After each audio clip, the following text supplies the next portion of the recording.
Welcome to CBC Windsor News at 6. I'm Meg Roberts. Thanks so much for spending part of your evening with us tonight. Prime Minister Trudeau has announced Canada will slap big tariffs on Chinese-made electric vehicles. We bring you what local industry experts are saying today. Plus, Sarnia Lambton Children's Aid Society is suing a city councillor. That's over social media posts criticizing the organization's recruitment efforts. And more than 120 Chatham-Kent residents are now displaced after an apartment fire, with some needing treatment for smoke inhalation. Ottawa has earmarked tens of billions of dollars to support the construction and production of electric vehicles in places like Windsor. Now today, it's taking action against China to prevent Beijing from flooding the market. It's imposing new tariffs. We will be introducing a 100% tariff on Chinese-made electric vehicles. We are transforming Canada's automotive sector to be a global leader in building the vehicles of tomorrow.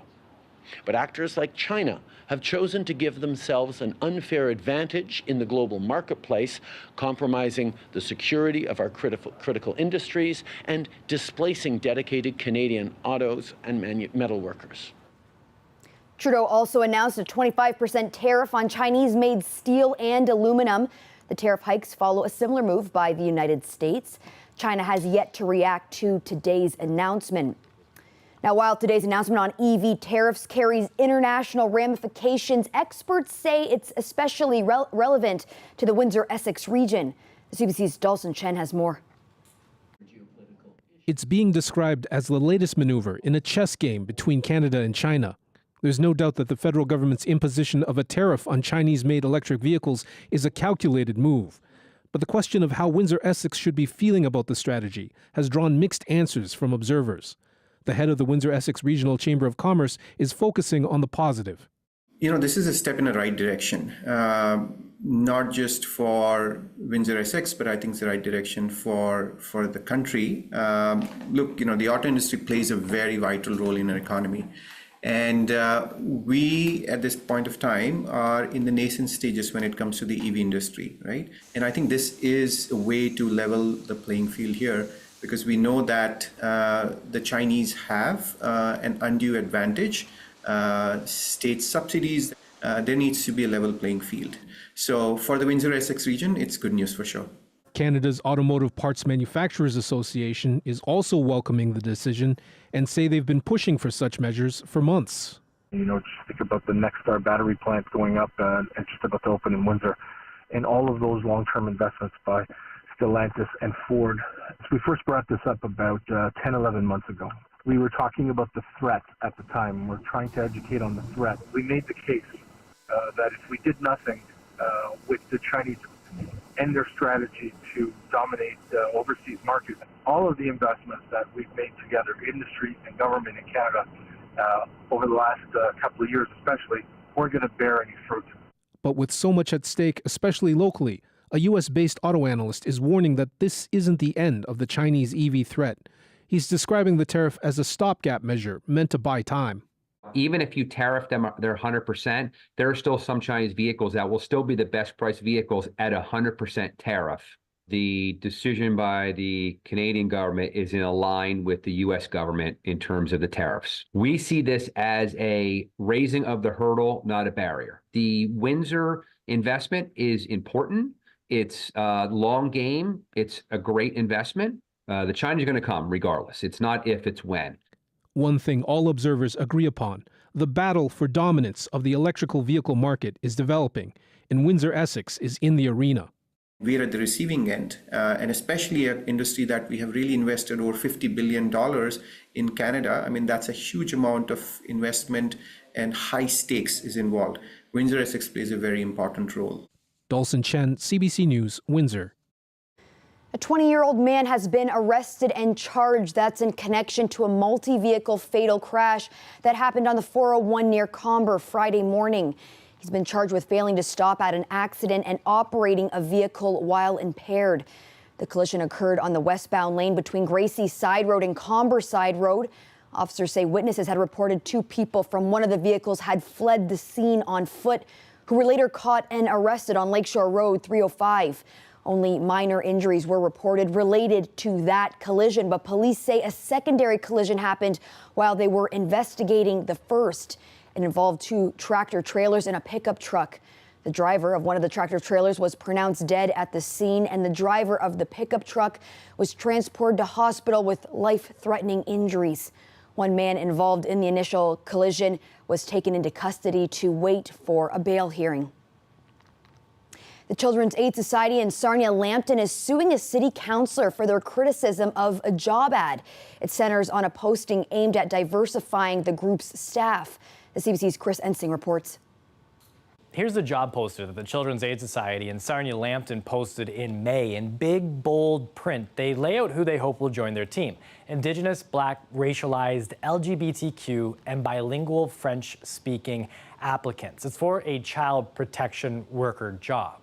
This poster went up after Executive Director Don Flegel recognized that the CAS didn't have staff that represented the people that they serve, noticing an overrepresentation of groups in the child welfare system, that the CAS didn't have qualified staff representatives to help with.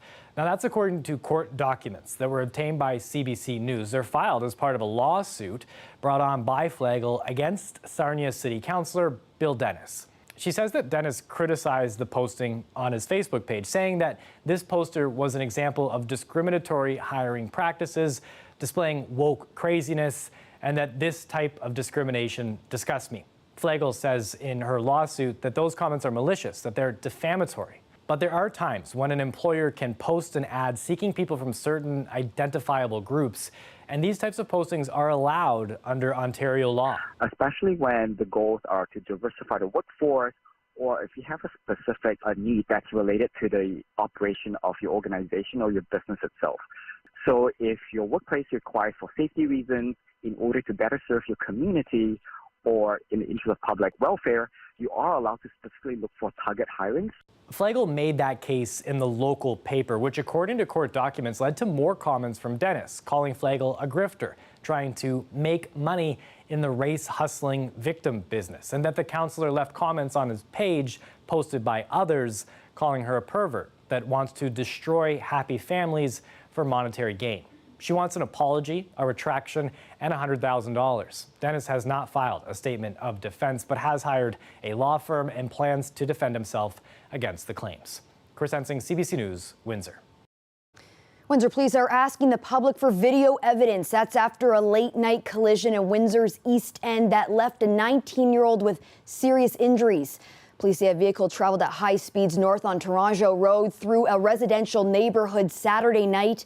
It went through a stop sign without stopping before striking several unoccupied parked vehicles before stopping on a lawn.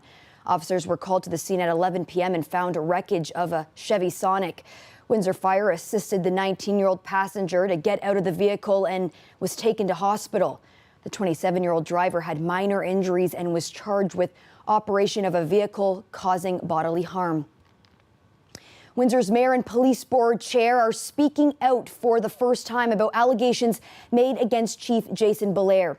Drew Dilkins is asking the community to be sensible enough to wait for the investigation to finish before drawing any conclusions.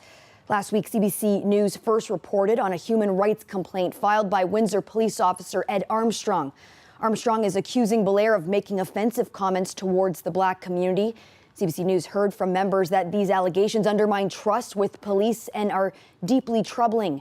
Mayor Drew Dilkins responding to those allegations today. I hope everyone would be sensible enough to wait for all of the allegations to be tested by the trier of fact before they come to a conclusion. I see lawsuits at the city every day. I see human rights complaints weekly. We have 3,000 employees and there's always lots going on.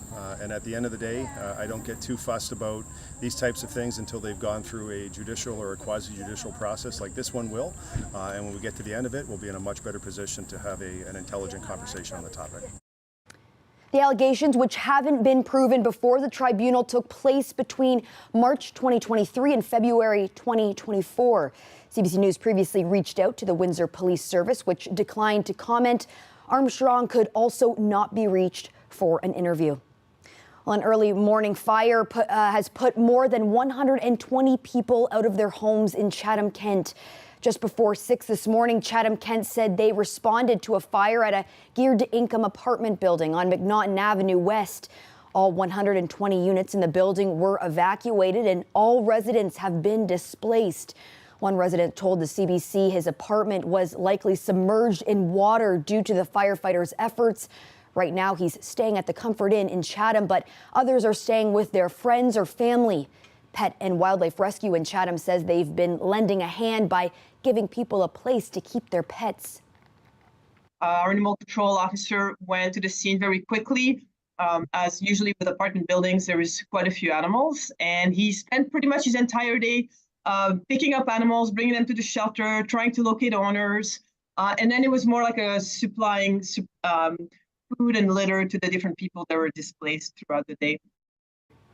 A well-known Windsor broadcaster has passed away at the age of 81. Marty Adler was well known in the region as a Windsor Raceway announcer, game show host, a CBC TV sportscaster, and a radio station owner. CBC Windsor spoke to one of Adler's lifelong friends about why he was so well liked in Windsor, Essex. Hi, this is Marty Adler in the backstretch at Windsor Raceway. He was a horseman. He owned horses, trained horses, was the track announcer, did all of those kinds of things, and knew a lot about Windsor because he's the son of a baker. Adler Bakery, everybody knows it. From there, as you do in live television, you come up with new program ideas, and there's Marty Adler willing to do anything. And he did. He did a lot of great local programs. And then when he's really known is for, all of a sudden, they need a sports announcer. And here's Marty, who knows nothing about sports and thinks, okay, so I got to do local sports, I got to do sports from Detroit and all of that stuff. So I'm going to need some kind of a hook, and Marty was very creative that way. So he started doing that. And one of the great things about it is that not only did he connect to Detroit Red Wings and Lions football and the Pistons and all that, but he turned his sports into local high school stuff. It was really good because the students got to see some of their things. The parents got to see their own children on local television. And he always had a great presence about himself of turning the game into a story instead of just a score. So his hook was about the people. I think Marty wants to be remembered like the guy who could respond to anything, do anything, and be there for anybody. And he did that, and he promoted, and he was unselfish when it came to helping people. Ladies and gentlemen, will you please join with me in welcoming Maestro Marty Adler.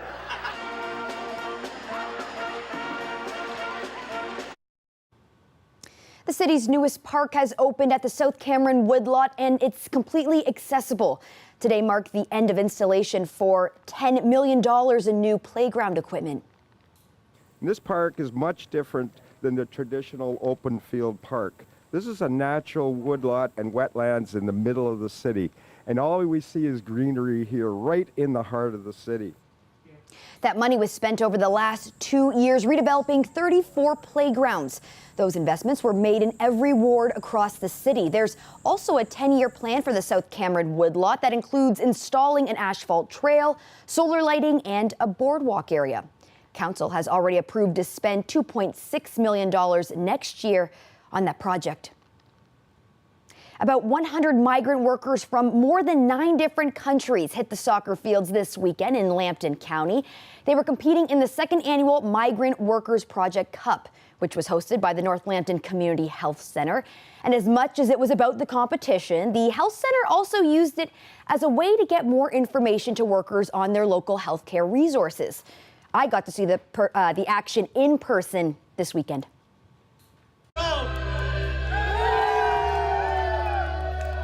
It shows you that you're not here alone. Even though you leave your family to come here, you're here to meet other persons, and you can make family just by having a friend, yeah, someone to look out for you. So at the health center, we view health as a holistic approach. So we recognize that not only is it physical, it's social, it's emotional. We want to be able to provide, we connect the workers to primary care. Yes, that's a really important part of what we do. We help to navigate the health services, but really important to connect them to community. We also had the Mexican consulate here. So if there was any workers from Mexico who wanted to ask some questions about their contract or how it works or any of the services that they can have access to, they had that availability today. One of our partners, OCAL, which is the Occupational Health Workers, they are going to now go out to the farms to provide that education and free glasses for all the workers.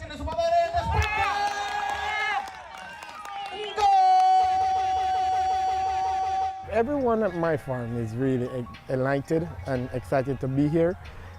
From the start of the announcement of the competition, everyone wanted to make sure they're here. So everyone worked and always have this on their mind. And this is a thing that we try to make sure we're here to give our love and appreciation back to the healthcare system. So this is a very good thing for us.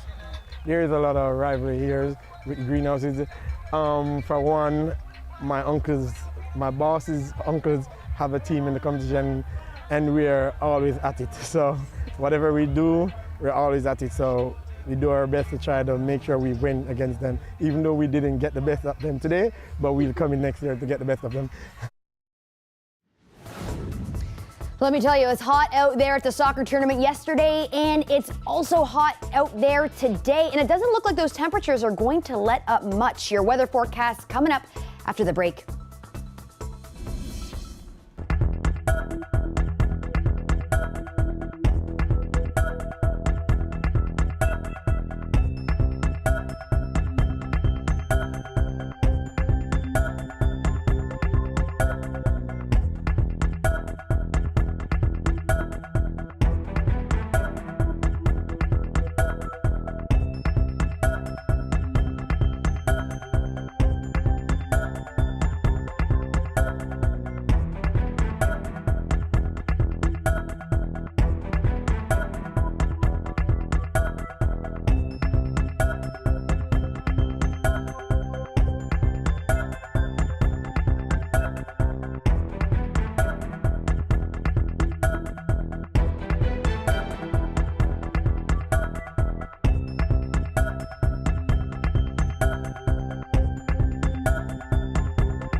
Well, we get a special treat this Monday because Josiah Sinanen is here with our weather forecast. Josiah, this week feeling a lot different than last week. Every time I stepped outside today, I thought I was melting a little. Yeah, it was really hot out today. And Meg, last week I was thinking maybe I'll decommission my AC. Good thing you didn't. Thank goodness I didn't, because today was very hot. And let's take a look at what's coming up. And that hot and humid weather that we are feeling today, it's going to stick around for a little bit longer here. And certainly there is a heat warning in effect for Windsor, Essex today and tomorrow, issued by Environment Canada. Our maximum temperatures are hitting 32 degrees and not cooling down very much overnight. You can see a little bit of that forecasted in our week ahead here, Meg. As you can see right now, still pretty high out there and a good amount of precipitation that will slowly cool things down as the week goes on. Currently, we're sitting around 31 degrees. Tonight, that drops down to a low of 22 degrees with a 30% chance of showers and risk of a thunderstorm. Tomorrow, a 60% chance of showers or thunderstorms with a daytime high of 32. That heat warning, as I mentioned, still in effect for Windsor, Essex. Wednesday, a high of 30 degrees and a 60% chance of showers or thunderstorms. Cloudy skies for Wednesday. And on Thursday, the sun peaks out a little bit again. And finally, a cooler high that day of 26 degrees with a 30% chance of showers. Finally, Friday, another rainy and cloudy day, high of 29 degrees forecasted with a 60% chance of showers. Wow, we've got a little bit of everything in the forecast there. It's a big mix, yes. But it's still going to be quite hot until Thursday, so make sure your AC is still on. I will make sure to not turn it off. Don't decommission it. Thanks so much for that, Josiah. Thank you. Stay tuned. We have more news coming up after the break.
Israel has struck again in Lebanon today. It follows heavy exchanges of fire between Israel and Hezbollah over the weekend.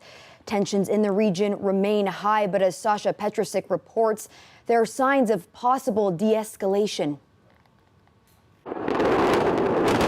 Israel carried out an airstrike in southern Lebanon today, going after a Hamas militant. But it's nothing compared to what happened over the weekend when Israel launched more than 100 jets, which hit all kinds of rocket launch sites in southern Lebanon. They thwarted what was going to be an attack of more than 1,000 rockets by Hezbollah on Israel, going down as far as Tel Aviv. This is unusual, and it would have been the largest single attack since the war in Gaza began. The question now here is, will Hezbollah launch new attacks against northern Israel? Because yesterday they described what was happening as phase 1. We will assess the outcome of the enemy's concealment of today's events. If the result is satisfactory and it achieves the intended goal, we will consider the response process to the assassination of Fuad Shukr complete. If it falls short in our view, we will reserve the right to respond at a later time. Now, the fact that both sides consider it a victory is actually seen as a good thing. It means that it's less likely that either will want retribution or revenge, and therefore there's less of a chance of the same kind of fighting to break out all over again. Many say that the only way that there will be an actual solution to this is if there's a ceasefire deal for Gaza between Israel and Hamas. It is incumbent on all parties in the region to work towards de-escalation and stability. And so we are feverishly working in Cairo as we speak with our team and the teams of the other mediators, as well as with the Israelis, to get to a ceasefire and hostage deal. So this is what we're seeing happening on the ground, and all of the rest of this is actually attempting to either fix it, to come up with a ceasefire that ends all of this, or for one side or the other to prevail. Sasha Petrusik, CBC News, Jerusalem. I don't know about you, but it feels like everyone I know is heading out east for some vacation. And if you're going to Halifax, it means you'll probably spend some time on the waterfront. Well, the city has a new program to respond quickly to any health problems there. It's put paramedics on e-bikes. The CBC's Brett Ruskin went along for the ride. 2,000 PSI, which means we've got a full tank, so we're good to go for our day. If you're ever hurt on the Halifax waterfront, it may not be an ambulance that comes to the rescue. If you got a headache, chest pain, we got a lot of medications in there that we can use on almost any different emergency. This new team of experienced paramedics patrol downtown tourist hotspots on rugged electric bikes. You can get all the boost you need to get to a call up on Citadel Hill if you need to without sweating.